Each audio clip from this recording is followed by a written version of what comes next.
आज चाहिँ म धेरै समयपछि आफ्नो क्याम्पबाट बाहिर निस्केको थिएँ। सो अब हेरौँ म कहाँ कहाँ पुगेँ भनेर। अलराइट गाइस, सबैजना सन्चै आरामै हुनुहुन्छ होला र म पनि सन्चै आरामै छु है। सबैजना राम्रै पनि हुनुहुन्छ होला।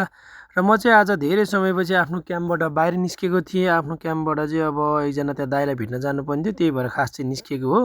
नत्र म त्यसरी खासै निस्किने उयो चाहिँ थिएन।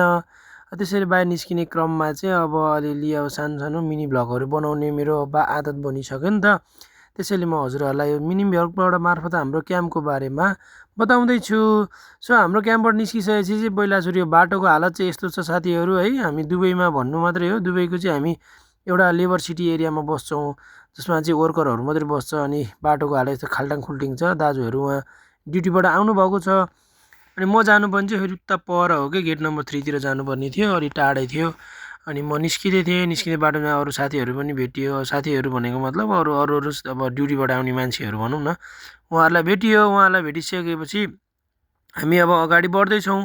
अगाडि बढ्दै जाँदाखेरि त अब नयाँ नयाँ जस्तो लाग्यो क्या, धेरै समयपछि आएको नि त म। लब 4-5 महिनापछि म बाहिर निस्केको। अनि गर्मी पनि त्यत्तिकै थियो। अनि त्यसपछि अलिक नौलो नौलो लाग्यो, किनभने धेरै कुराहरू चेन्ज भइसकेछ यहाँ। अनि उहाँहरू चाहिँ भर्खर गाडीबाट झर्नु भएको छ क्या। अनि हाम्रो फेरि कस्तो हुन्छ, दुबईमा चाहिँ यसरी गाडीबाट झरेपछि यसरी हिँडेर जानुपर्छ रुममा। अनि यता लेफ्ट साइडबाट देखिरहनु भएको क्याम्प चाहिँ लेबरटोल क्याम्प हो। अब यहाँ चाहिँ यसरी जाली हालिसकेको छ। कास हाम्रो के भन्छ कम्पनीको नि बारमा चाहिँ यस्तै जाली हाल्यो भने चाहिँ अलि राम्रो हुन्थ्यो कि होइन, अलि सेफ हुन्थ्यो कि भन्ने चाहिँ सोचिरहेको थिएँ मैले। अब के गर्ने, त कम्पनीकोमा भर पर्छ।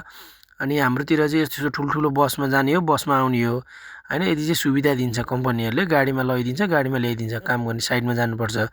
अनि जति पनि यो क्राइने क्याम्पमा बस्नुहुने साथीहरू चाहिँ धेरै जस्तो चाहिँ अब एउटा बिल्डिङ कन्स्ट्रक्सन लाइन अनि हाउसकिपिङ डिपार्टमेन्टतिर नै काम गर्नुहुन्छ, कोही सिक्युरिटीतिर। बहुत ज्यादातर मान्छेहरू एउटा मेल साथीहरू सबैजना यहीँ नै बस्नुहुन्छ होइन। सो अब म चाहिँ बाटो क्रस गरेर जेब्रा क्रसिङमा पुगेँ। जेब्रा क्रसिङमा पुग्दाखेरि चाहिँ अब दायाँमा हेर्नु पऱ्यो, दायाँमा हेरेर मात्रै क्रस गर्नु पऱ्यो नि त। नत्र अब सिटीमा हो भने चाहिँ तपाईँको क्यामेरा हुन्छ, जेब्रा क्रसिङबाटै क्रस गर्नुपर्छ फिक्स ठाउँबाट बाइक। अनि उतापट्टि चाहिँ यो पार्कको साइड पऱ्यो होइन, यो चाहिँ पार्कको साइड हो। अनि यतापट्टि चाहिँ गेट 2 तिर पऱ्यो। अनि उता चाहिँ हाम्रो क्याम्प पऱ्यो, यो कुना थियो उतापट्टि चाहिँ। सो अनि यसरी चाहिँ म अगाडि बढ्दैछु। अनि होइन गर्मी पनि एकदम भइरहेछ होइन, पसिना भइसक्यो, पसिना पुस्दै अगाडि बढिरहेको छु। अब के गर्ने, त्यहाँ अब धेरै पसिना काम भएर मात्रै म बाहिर निस्किन्छु, नत्र खासै आफ्नो क्याम्प छोडेर कतै पनि बाहिर जान्न। अनि त्यहाँबाट पछाडि मेरो एकजना बङ्गाली साथी पनि खाना लिएर जाँदै हुनुहुन्छ। उहाँ पनि मसँगै पर मेरो क्याम्पको साइडमा एउटा बकाला रेस्टुरेन्ट छ क्या, रेस्टुरेन्टबाट चाहिँ उहाँले खाना लिएर निस्किनु भएको थियो। अनि उहाँ र मैले सँगसँगै भेट भइरहेको थियो। अनि म बोल्न चाहिँ बोलेन, तर मेरो पछि नै आउँदै हुनुहुन्छ। अनि मैले भिडियो बनाएको हेरेर मान्छेहरू हाँस्दै पनि हुनुहुन्थ्यो कोही साथीहरू।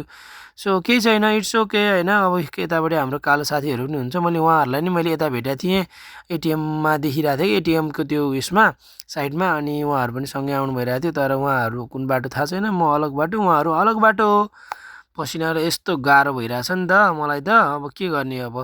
अनि म चाहिँ फाइनल्ली अब दाइ भेट्न आउने ठाउँमा पुग्न लाग्यो, उतै पर हो होइन, त्यो रुख भएको ठाउँमा त्यहाँ वेट गरिरहेको छु। अनि यहाँ चाहिँ हेर्नु न, अब हाम्रो साथीहरू रमाउनको लागि चाहिँ यसो बेलुका नाइटमा यसो आउटसाइडमा चाहिँ यसो अलिअलि थुप्रो ग्रुप बनाएर चाहिँ रमाइलो गर्नुहुन्छ। कसैलाई रहर होला, कसैलाई बाध्यता। अब हेर्नेलाई भन्दा देख्नेले लाज भने जस्तो दाइहरू खाएर रमाइलो गर्दै हुनुहुन्छ। मलाई चाहिँ के गरेको होला यस्तो जस्तो फिल भइरहेछ क्या, तर आफ्नो लाइफस्टाइल हो। अनि यहाँ चाहिँ धेरै जस्तो चल्ने भनेको चाहिँ यही हो। यो चाहिँ 12 दिराममा पाउँछ अरे यहाँ, मैले सुनेको अनुसार। अनि यस्तै छ साथीहरू है, क्लिन चाहिँ क्लिनै छ है, जे होस् अब सफा गर्छ होला नि त, कहीँ चाहिँ अब फोहोर थुपारे भएर त्यस्तो हो। तर जे होस् रातभरि जति पनि फोहोर भयो नि, बिहान हेर्दाखेरि चाहिँ उज्यालोमा चाहिँ सबै सफा गरिसकेको हुन्छ, त्यति चाहिँ एउटा राम्रो लाग्छ मलाई। हाम्रो क्याम्पको साइडमा पनि त्यस्तै हुन्छ। अनि यहाँहरू थुप्रो कोही एकजना पनि छ, कोही 2जना 3जना, बढीमा 1जना 2जना 3जनाको साथीहरू हुनुहुन्छ उहाँ चाहिँ। अब के गर्नु, दुःख बिसाउने ठाउँ नै अब हाम्रो परदेशी साथीहरूको यस्तै हो। अब खाने मन लाग्नेले, अब घुम्न मन जानेले घुम्न जान्छ। जस्तै आज म धेरै समयपछि क्याम्पबाट बाहिर निस्किँदाखेरि खुसी लाग्यो। अनि यहीँनिर आउनुहुन्छ भन्नुभएको थियो दाइ चाहिँ भेट्नलाई। अनि म कति धेरै वेट गरिसकेँ क्या, कति धेरै बसिसकेँ, थाकिसकेँ। अनि उहाँहरू चाहिँ खास लाइनमा चाहिँ खानाको लागि लाइन बस्नु भएको रहेछ त्यहाँनिर। म चाहिँ के भयो भने सोध्दै थिएँ। अनि मैले समय हेरिसकेँ कि, अनि 7:30 हुन लागिसक्यो, दाइ अझै आउँदै हुन्न। अनि मैले दाइलाई कतिचोटि कल मेसेज गरेँ, दाइ आउनु कि नआउनु म जान्छु भनेको। अनि दाइले म आइसकेँ कपडा चेन्ज गरेर भने भयो अनि म पनि सो फाइनल्ली दाइलाई भेटेर चाहिँ फर्किसकेँ होइन। फर्केर चाहिँ आधी बाटो आइसकेको थिएँ। अनि आधी बाटो आएर चाहिँ मैले भिडियो बनाइरहेको थिएँ फेरि पनि। अनि मलाई चाहिँ कस्तो खुट्टा बिजाइरहेको थियो कि एकदमै खुट्टा बिजाइरहेको थियो, के भयो होला भनेर मैले खुट्टातिर हेरेको। अनि त्यो सिसाका टुक्राहरू खुट्टामा पसेको रहेछ। अनि मैले खुट्टा टकटकाएर फेरि त्यहाँबाट म अगाडि बढेँ। अगाडि बढेपछि अब बाटो क्रस गर्नुपर्छ कि फेरि त्यही अघिनको बाटो क्रस गर्नुपर्छ। अब समय पनि धेरै भइसक्यो नि त, 8 बजिसकेको थियो होला सायद। अनि त्यहाँबाट म निस्किसकेँ छिटो निस्किँदा नि यताबाट चाहिँ। अनि मैले यता हेरेको बाटो क्रस गर्दा गाडी आयो, बसले टुलुक पारेर बस आयो। अनि बस आइसकेपछि अब म जेब्रा क्रसिङमा पुगेँ। जेब्रा क्रसिङमा पुगिसकेपछि चाहिँ अब बाटो क्रस गर्न खास मोबाइलहरू अलाउड हुँदैन होइन। अब त्यो राम्रोसँग यो गर्नुपर्छ नि त। तर यहाँ चाहिँ लेबर क्याम्प भएर त्यो नियमहरू लागु छैन। त्यो नियमहरू चाहिँ सबै उता सिटीतिर मात्रै लागु हुन्छ। तर अलिकति गाह्रो चाहिँ के छ भने आजभोलि चाहिँ युएमा चाहिँ रुल्स रेगुलेसन धेरै कडा भइरहेछ। त्यही भएर साथीहरू एकदम ख्याल गर्नु होला। धेरैजना साथीहरू नेपाल डिपोर्ट हुनु भइसक्यो। फाइनल्ली साथीहरूलाई धेरै धन्यवाद मेरो भिडियोहरू हेरेर लाइक, सेयर, कमेन्ट गरिदिनु भएको छ। यसै गरी साथ सपोर्ट दिनु होला। Thank you for watching.